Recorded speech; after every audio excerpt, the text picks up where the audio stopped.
क्या खूब निभाई हमसे, हमको है मिलाया हमसे, ये दर्द लिए हाँ कैसे हम रहे।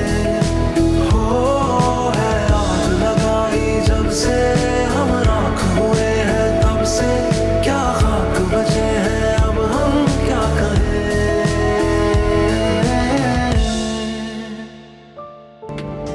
एक तुम ही हो मिस्टर जैन ज़मान जिसको मैं कभी इनकार नहीं कर सकती। Because you know what? I love you यार।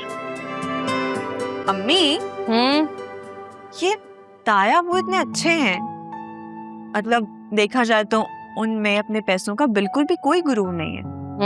लेकिन फिर उन्होंने शादी शीरी ताई से क्यों की? वो तो उनसे बिल्कुल मुख्तलिफ है। दादी ने क्यों करवाई उनकी शादी शीरी ताई से?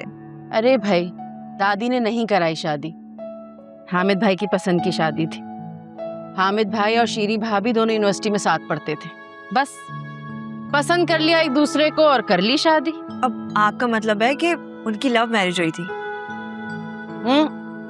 लड़कियों पे ऐसी बातें सूट नहीं करती। काम करो।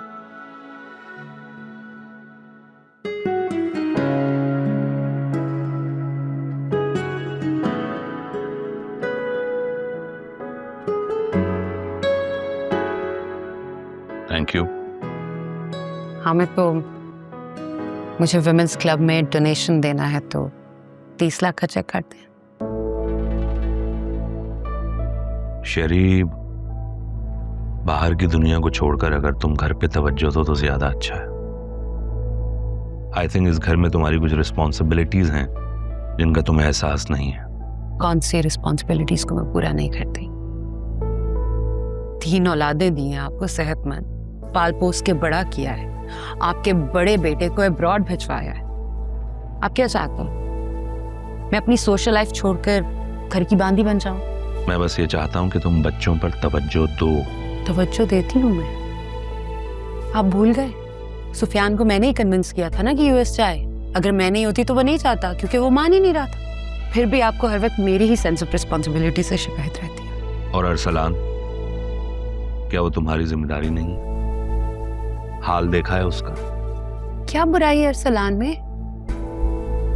बस थोड़ा सा लापरवाह है, पढ़ाई में तवज्जो नहीं देता, दोस्तों के साथ खेलता है। इस उम्र में सब ऐसा करते हैं। करते हैं, मगर माओ की जिम्मेदारी होती है कि वो नजर रखें कि बच्चों का फ्रेंड सर्कल कैसा है, वो किसी गलत एक्टिविटी में तो इन्वॉल्व नहीं हो रहे। इतना छोटा नहीं है कि मैं उसकी पर्सनल लाइफ में जा जाके इंटरफेयर करूं। और जब वो छोटा था तब तुमने कब इंटरफेयर किया? उसकी हर गलत बात पर तुमने सपोर्ट किया उसे। इसी वजह से वो आज ऐसा है। ये तो अच्छा हुआ कि सुफियान को कम उम्र में मैंने बाहर पढ़ने भेज दिया, वरना वो भी ऐसा ही निकलता। ओके, वो आएगा तो मैं उससे बात करती हूँ। Will see. अच्छा ना, मैं आपके लिए नाश्ता लगवाती हूँ, चेक काटना नहीं भूलिएगा।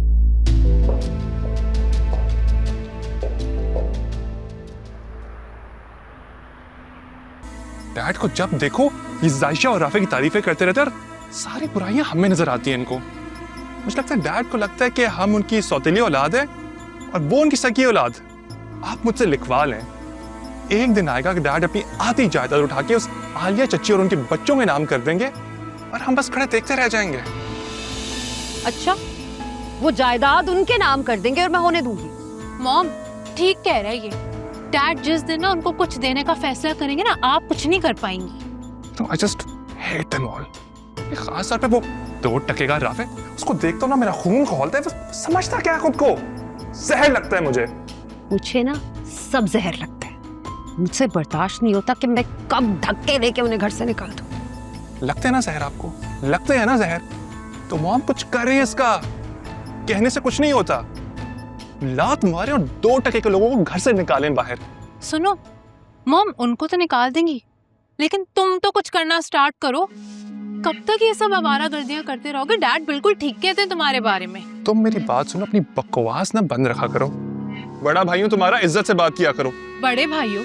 सिर्फ उम्र में? वैसे तो कोई बड़े भाइयों वाली हरकतें नहीं है तुम में। इनफ। तुम लोग आपस में लड़ना बंद करोगे? आप एक काम करें, इसको बोले मेरे मुंह मत लगा करें कि आती मेरा दिल खराब हो जाता है। पागल औरत। एक मिनट। तुम पागल हो। तुम्हारे डैड की गलत। हेलो, हामिद आप पहुंच गए? जी जी, आपका लंच टाइम पे पहुंच जाएगा। वो नूरी बना रही है, मैं ओके ओके। शुक्र है यार, एक और पेपर निकल गया। अब बस जल्दी से सेमेस्टर खत्म हो जाए तो मैं खूब सोऊंगा। बोल तो ऐसे रहा है जैसे सारी सारी रात जाकर पढ़ता हूँ। सब जानता हूँ मैं, ऐन वक्त पर भी इसे चीटिंग का ही ख्याल आता है। हाँ यार, मुझसे नहीं होती इस राफे की तरह रात रात भर पढ़ाइयाँ।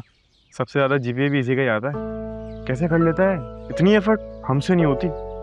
तुम लोगों को संभालने के लिए तुम्हारे फादर्स जो हैं, ये उनसे पूछो जिनके सर से छोटी सी उम्र से बाप का साया उठ जाता है और उन्हें बुरे रिश्तेदारों के रहमो करम पर छोड़ दिया जाता है। तो एक्स्ट्रा एफर्ट्स तो करनी पड़ेंगी। छोड़ना यार, दफा कर।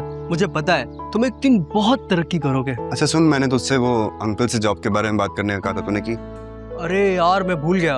अच्छा वो तुमने याद दिलाया।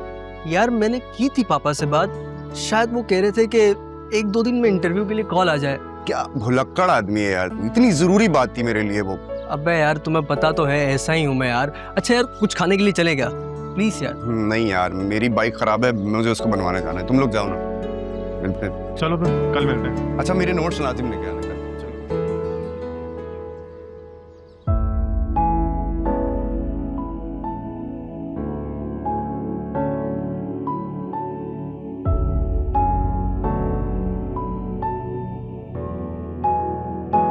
जायशा बेटा जल्दी हाथ चलाओ, काम बहुत है। जी अम्मी। बाजी सालन में नमक कम लगा है, आके जरा चेक करें।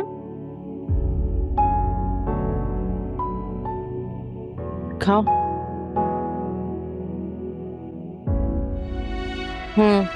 नमक भी कम है और थोड़ी मिर्ची भी। इसको भूने अच्छी तरह। जी। हाँ भाई, कहाँ तक पहुंची तैयारी? बस चल रही है। आलिया, मैंने जो जो कहा था सब कुछ बनाना है। हामिद ने ऑफिस में लंच पार्टी दी है तो सब कुछ बहुत शानदार होना चाहिए। आप बेफिक्र हैं, जैसा आपने कहा है वैसे ही होगा।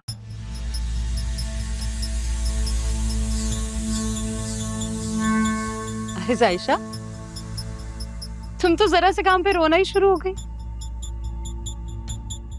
इतना रोई कि आंखें लाल कर ली। वो ताई अम्मी प्याज काट रही थी ना, तो उसी की वजह से आंसू आने लग गए।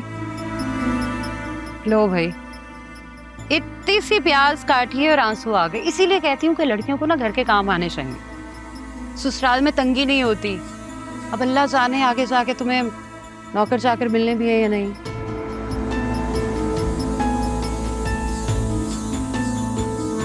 खाना तो मैं बाहर से भी ऑर्डर कर सकती थी, लेकिन सोचा तुम लोग वैसे भी घर पे ही रहते हो सारा दिन फारिग।